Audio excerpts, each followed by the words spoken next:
नमस्कार, आप देख रहे हैं फरीदाबाद न्यूज़। मैं धर्मेंद्र प्रताप सिंह। एक युवक है, बहुत परेशान है। इसको सरकारी नौकरी मिल जानी चाहिए थी रेलवे डिपार्टमेंट में, भारत सरकार। इसको नौकरी मिल जानी थी, इसने रिटन एग्जामिनेशन भी पास कर लिया, लेकिन कहीं ना कहीं इसके साथ नाइंसाफ़ी हुई। ये बहुत परेशान है और किन लोगों ने नाइंसाफ़ी की है, क्या परेशानी आई है, हम आपको ज़रूर बताएंगे। हम आपको बताते हैं 2018 में रेलवे की वैकेंसी निकली थी, करीब 50-60 हज़ार वैकेंसी थी, और जिसमें पद थे असिस्टेंट लोको पायलट और टेक्नीशियन कैटेगरीज़ के पद थे। अब ये बताएंगे ये भर्ती कब निकली थी, रिटन एग्जामिनेशन कब हुआ था, फिर मेडिकल में इनको अनफिट कैसे कर दिया गया और जॉब कैसे नहीं मिली। इनसे बातचीत करते हैं। आप लोग शेयर ज़रूर करें ताकि इनके साथ न्याय हो। गरीब आदमी हैं, बहुत परेशान है, चक्कर लगा रहे हैं दफ्तरों के, लेकिन कहीं न्याय नहीं मिला। सर, क्या नाम है आपका? मेरा नाम सूरज अही है। कहाँ रहते हैं सर आप? मैं SGM नगर फरीदाबाद में रहता हूं सर। तो आपका कहना है कि आपने जो परीक्षा दी थी, रिटन आपने क्वालिफाई कर लिया था, लेकिन मेडिकल में किसी ने रोड़ा अटका दिया, आपको जॉब नहीं मिली। तो ये बताइए रिटन एग्जामिनेशन कब हुआ था? सर, ये जो वैकेंसी थी, पहले मैं बता दूं आपको, ये वैकेंसी CN01 2018 का नोटिफिकेशन है, जो कि ALP टेक्नीशियन की थी, जिसमें मैंने टेक्नीशियन पद का पोस्ट भरी थी, जिसमें मैं वेल्डर से वेल्डर मैंने ITI की है और वेल्डर पोस्ट भरी थी सर मैंने। मेरा पहला एग्ज़ाम जो CBT1 था वो फरीदाबाद में हुआ था, जिसके पश्चात हमें बोर्ड चुनना था, जो भी 17 बोर्ड है रेलवे के, तो उसमें हमें बोर्ड चुनने थे कि कौन सा बोर्ड चुन सकते हैं, वो अपनी इच्छा अनुसार चुन सकते थे हम। तो जिसमें मैंने सर चेन्नई साउथर्न बोर्ड चुना रेलवे का। तो जो मेरा क्यों चुना भाई साहब? चेन्नई मैंने सर इसलिए चुना क्योंकि एक तो रेलवे की वैकेंसी काफ़ी टाइम बाद आती है, वैकेंसी आती नहीं है, और जो वैकेंसी थी चेन्नई में वो ज़्यादा थी। तो मैंने सोचा जो इस बार मौका है मेरे को जॉब लेने का, क्योंकि मैं काफ़ी टाइम से, काफ़ी साल हो गए सर, मैं 8-9 साल से ये प्रयास कर रहा था कि मेरे को ये जॉब चाहिए, और सिर्फ मैं इसी की तैयारी कर रहा था।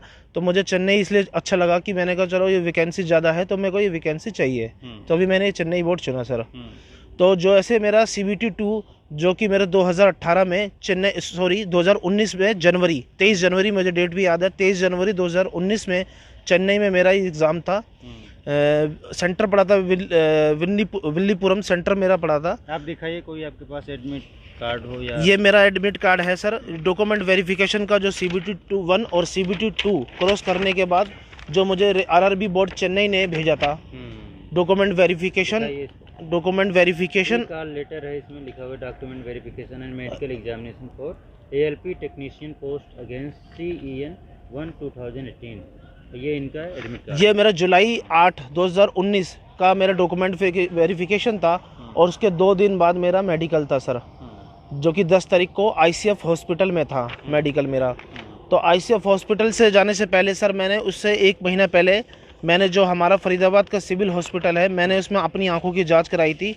उसका ये प्रूफ है सर डॉक्यूमेंट पे, जो आप देख सकते हो सर। BK हॉस्पिटल में इन्होंने आंखों की जांच कराई, जिसमें 6/6 और 6/6 विजन आया आपका, इसमें लिखा हुआ है, यही है? हाँ जी, हाँ जी सर, 6/6 विजन है, देखिए जिसमें लिखा गया है, डॉक्टर द्वारा लिखा गया है, पूरी रिपोर्ट है, और ये पूरा ऊपर का साइन दे रखा, पूरी रिपोर्ट और पूरी डिटेल है इसके अंदर, जो कि 6/6 है मेरी आंखों की दूरी, और जो नियर बाई है, जो पास की दूरी, वो भी मेरे इसमें क्लियर है सर।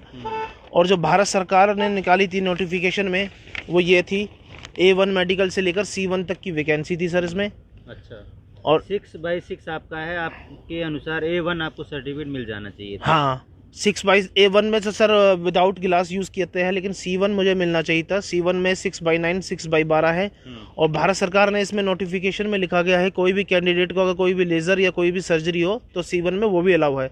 ये भारत सरकार द्वारा नोटिफिकेशन 2018 CN01 2018 का है सर। तो आपके साथ क्या हुआ वहाँ पर मेडिकल में? सर मेरा मेडिकल हुआ 10 जुलाई 2018 को मेरा मेडिकल हुआ, जिसमें मैंने सब कुछ अपने अनुसार, सब जो मेरे को रीड कराया गया था, जो उन्होंने मेरे से टेस्ट करवाए थे आंखों के, दूर का, पास का, कलर विज़न, मैंने सब पास कर दिया है सर।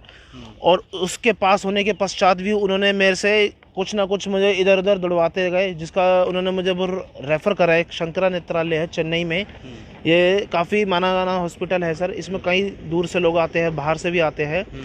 तो उन्होंने मुझे इस पर रेफ़र करा, और ये ICF हॉस्पिटल का मैडम का रेफर लेटर है, देख सकते हैं आप। इसका ओरिजिनल लेटर भी मेरे पास पड़ा है, ये इसकी फ़ोटोकॉपी है, जिसमें लिखा गया है कि आप सूरज अही आपको शंकरा नेत्रालय में रेफ़र किया जाता है। और लिखा हुआ है। हाँ इसमें लिखा गया है। और 11/7/19 हाँ जी सर। यानी 11/7/2019 हाँ। की तारीख इसमें है। हाँ। तो आप यहाँ पर गए? हाँ सर, मैं यहाँ पर इन्होंने मुझे सील में पैक करके दिया था। उन्होंने मेरे सामने, जब मैं हॉस्पिटल में गया तो उन्होंने ये सील फाड़ के कवर निकाला, तो उसमें ये लिखा गया था। उन्होंने इस लेटर को पढ़ा, जिसके तहत उन्होंने मेरा पूरा चेकअप किया। 3 डॉक्टर है, डॉक्टर गिरीश रॉय जो वहाँ के सीनियर डॉक्टर थे, काफ़ी सीनियर आई सर्जन डॉक्टर है, रेटिनल स्पेशलिस्ट। तो उन्होंने मेरा चेकअप किया सर।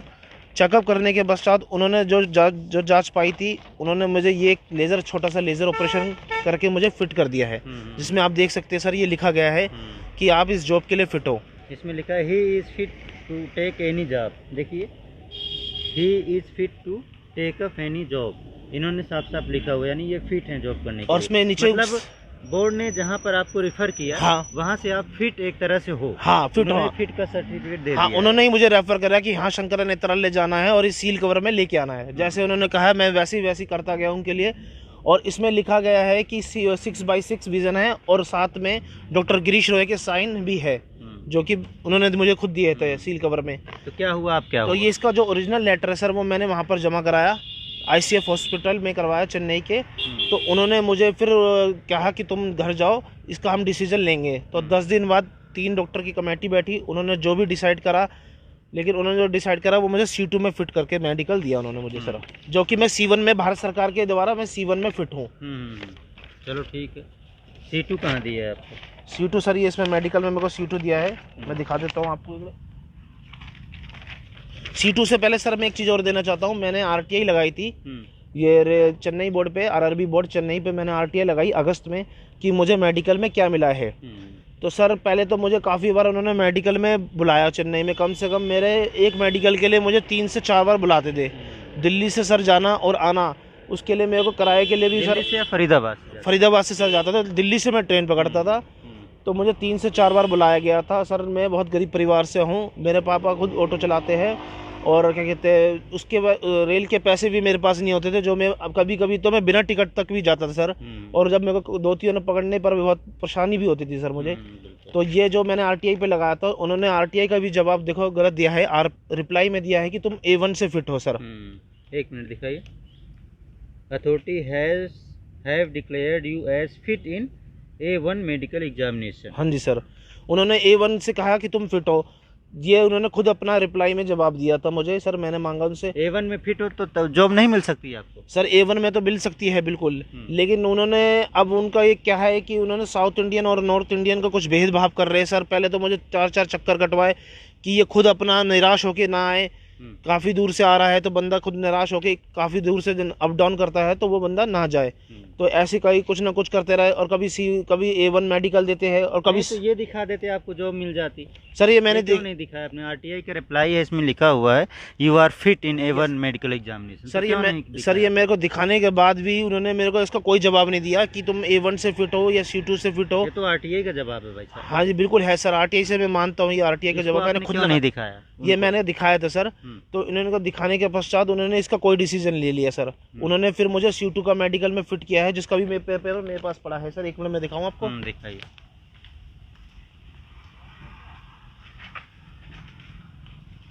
बहुत परेशान है आप लोग, शेयर ज़रूर करें ताकि इनको न्याय मिले, इनको नौकरी मिले। करीब 8-9 वर्षों से ये इसी परीक्षा की तैयारी कर रहे थे कि इनको जॉब मिल जाए, लेकिन अभी तक हुआ नहीं।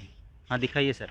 सर ये देखिए, फिर उन्होंने साइड में मुझे C2 का मेडिकल में फिट किया, ये लास्ट में लिखा हुआ है medical standard C2 and below and with glass. Sir इसमें क्या दिक्कत? सर इसमें भी मैं आपको बताना चाहता हूँ, इसके अंदर भी कुछ आपको गौर करा दूं कि इसके अंदर भी नाइंसाफी की गई है। इसके अंदर लिखा गया है C2 विद गिलास। मेरे को सर गिलास सिर्फ एक आइज में है, दूसरी आइज में नहीं है। और भारत सरकार का जो रेलवे का मेडिकल कहता है C2 में सिर्फ एक आंख से देखना चाहिए, एक आंख से बिल्कुल नहीं, नील होनी चाहिए एक आंख। लेकिन परंतु मेरी दोनों आंख ठीक होने के कारण तब भी मुझे C2 दिया गया है सर। चलो ये मिल गया तो जॉब नहीं मिल सकती थी इसके बाद भी? सर ये C2 में मैंने इनसे रिप्लाई में पूछा था, RTI में फिर पूछा, मैंने कहा C2 में कोई जॉब है जो मुझे मिल सकती है? तो मुझे उन्होंने अनफिट करके रिजेक्टेड फॉर्म में डाल दिया है कि तुम अब रिजेक्टेड हो, कोई भी तुम्हें वैकेंसी नहीं मिल सकती।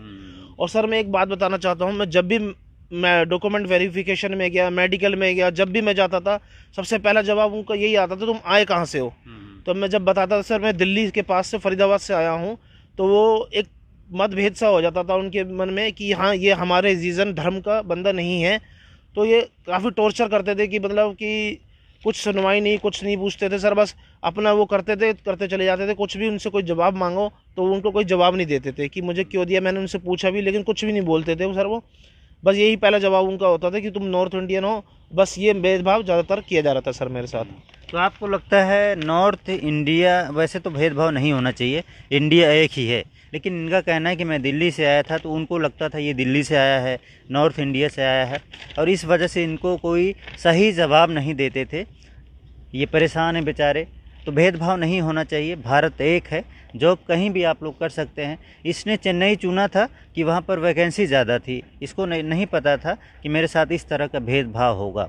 अब भारत सरकार, रेलवे मंत्री हैं, जो रेलवे मिनिस्टर हैं, काफ़ी ईमानदार हैं, उनसे क्या अपील है? हो सकता है आपकी बात सुन लें, कोई ना कोई रास्ता निकालें। सर रेल मंत्री से यही अपील है कि मेरे पास देखो पूरे डॉक्यूमेंट के साथ है सर, जो भी है प्रूफ है। इसके अंदर मैं आपको एक खुलासा और बताना चाहता हूँ सर। इसके अंदर एक लड़का और था मेरे साथ, उसका भी सेम यही कहानी थी। उनको भी शंकरा नेत्रालय भेजा गया, C2 आया जाए, बस इतनी ही कृपा होगी सर मेरे से। जो भी है इसका क्लियर जो निकाला जा रहा है। और या तो मेरे से सर जो भी था सिफारिश पैसों की मांग कर रहे थे, डिमांड कर रहे थे, वो डायरेक्ट नहीं कर पा रहे थे, या तो कोई सर ये रीज़न हो सकता है। इन्होंने शंकरा नेत्रालय ही क्यों भेजा, किसी गवर्नमेंट हॉस्पिटल में क्यों नहीं भेजा, ये सब बताइए। सर ये शंकरा नेत्रालय प्राइवेट है सर, शंकरा नेत्रालय प्राइवेट हॉस्पिटल है। मैं फर्स्ट टाइम ही गया था शंकरा नेत्रालय और मुझे इसकी कोई जानकारी नहीं है सर। इन्होंने सील कवर में खुद लेटर में लिख के भेजा था कि आपको शंकरा नेत्रालय ये हॉस्पिटल में आपको आज चेकअप कराना है। और सर इसलिए भी भेज सकते हैं क्योंकि इनके पास कोई मशीन नहीं, और ये कुछ खुद परेशान करने के चक्कर में कि नॉर्थ इंडियन का है। नहीं, जिला हॉस्पिटल होता है, वहाँ पे करा लेते सर इन्होंने नहीं भेजा जिला हॉस्पिटल, जो भी था इन्होंने। तो आपके पास बीके हॉस्पिटल का टेस्ट था जिसमें आपने क्लियर किया हुआ। हाँ जी सर, बीके हॉस्पिटल का है। हाँ जी, लेकिन अगर उनको डाउट था तो वो वहाँ के जिला अस्पताल भेज देते, वहाँ से क्लियर हो जाता है। लेकिन आपको प्राइवेट में क्यों भेजा? कहीं सेटिंग तो नहीं थी उनकी प्राइवेट वालों से? सर प्राइवेट वालों से सेटिंग सर, ये जो भी था पर कैंडिडेट को ये वहीं भेज रहे थे। कुछ कह सकते हैं कि सेटिंग, ये खुलासा क्लियर नहीं कर सकता सर मैं। जो भी था उन्होंने मेरे से भी कुछ लिए, 2000 रुपये का मेरा एक छोटा सा लेज़र ऑपरेशन करा सर। परंतु उसके बाद भी मैं C1 में फिट हूँ क्योंकि भारत सरकार ने खुद लिखा हुआ है नोटिफिकेशन का, जो 2018 का नोटिफिकेशन है सर। आप इस लाइन को प्लीज़ गौर करके दिखवा दीजिए एक बार। दिखाइए। कैंडिडेट जो है आप अगर पढ़ दीजिए sir. The candidate are advised to read chapter 5 of Indian railway medical manual volume 1 which can be assessed at इतना candidate who have undergone LASIK surgery or any other surgical procedure to correct refractory error are not eligible for the post having medical standard A1, B1 and B2। हाँ जी sir, इसमें मतलब लिखा गया है A1, B2, B1 और B2 post के लिए एलिजिबल नहीं है जिसने लेजर वगैरह करा रखा है। तो आपका कहना है हमें C2 दे दिया जाए, C1 दे दिया जाए, C1 दे दिया जाए। अच्छा, C1 है नोटिफिकेशन में, 2018 का नोटिफिकेशन है कि C1 में अगर कोई भी लेज़र हो या कोई भी सर्जरी हो तो ये अलाउ है कि इसको C1 दे दिया जाए। इसका प्रूफ भी है सर मेरे पास, मैं आपको इसका प्रूफ भी दिखा सकता हूँ कि असम में एक लड़का है जिसको C1 दिया गया है, उसका लेज़र मिला था उसकी आंखों में तो उसको C1 दिया गया है लेज़र में। और एक प्रूफ और मैं आपको दिखा देता हूँ सर, पश्चिम बंगाल का एक लड़का है जिसको ग्लूकोमा की बीमारी पर C1 दिया गया था सर। हाँ, आपने हमें दिखा दिया है, पेपर हमारे पास आ चुके हैं।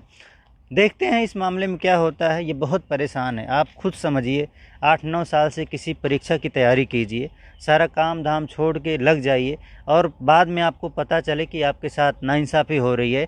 जिस मेडिकल एग्जामिनेशन में आपको फ़िट हो जाना चाहिए था, जिसके सर्टिफिकेट भी हैं, उन्होंने RTI में खुद बोला है कि आप A1 मेडिकल एग्जामिनेशन में फ़िट हैं, उसके बावजूद भी इनको जॉब नहीं मिली। इनको परेशान किया जा रहा है सिर्फ इसलिए क्योंकि ये फरीदाबाद से हैं, दिल्ली के पास से हैं, नॉर्थ इंडिया से हैं। अगर वहाँ के होते तो आप इजीली कम्युनिकेट करते, वो आपकी बात को सुनते, आप वहाँ की कोर्ट में भी जा सकते थे। अभी अगर आपको वहाँ की कोर्ट में केस करना है तो काफ़ी खर्चा करना पड़ेगा आपको। हाँ सर, मेरे को इतना, मेरे पास बजट नहीं है कि जो मैं इतना खर्च कर सकूँ सर पैसे। मैं गरीब परिवार से, और मैं ये कहना चाहता हूँ अगर मैं कहीं गलत हूँ तो मेरा रीमेडिकल करवा लीजिए, कोई भी बोर्ड में करवा लीजिए, परंतु चेन्नई छोड़ के अगर मैं फेल होता हूँ तो सर मैं इस नौकरी को छोड़ दूंगा। मैं खुद गलत साबित हो जाऊंगा सर, जो भी हो मैं वो भुगतूंगा। लेकिन परंतु आप गरीब आदमी हैं, कोर्ट की फीस आपके पास नहीं होगी, वकील की फीस नहीं होगी। अगर कोई वकील आपकी मदद करना चाहे, फीस बाद में दे देना, जॉब मिलने के बाद। कोई चेन्नई का वकील हो, चेन्नई में जो प्रैक्टिस करते हो, अगर इनकी मदद कर सकें आप लोग तो मदद कीजिए। इनके पास पूरे प्रूफ हैं। अगर आप कोर्ट में लगाएंगे या वहाँ की किसी एजेंसी में लगाएंगे, जो गवर्नमेंट डिपार्टमेंट में लगाएंगे या रेलवे डिपार्टमेंट में लगाएंगे, तो हो सकता है इनके साथ न्याय हो जाए। लेकिन ये फरीदाबाद से हैं, चेन्नई में इन्हें कोई जानता नहीं है, इसलिए वहाँ पर ये फ़ाइट नहीं कर सकते। आप अगर मदद कर सके, कोई वकील भाई अगर इनकी मदद कर सके तो बहुत मेहरबानी होगी, इनको नौकरी मिल जाएगी। गरीब आदमी है।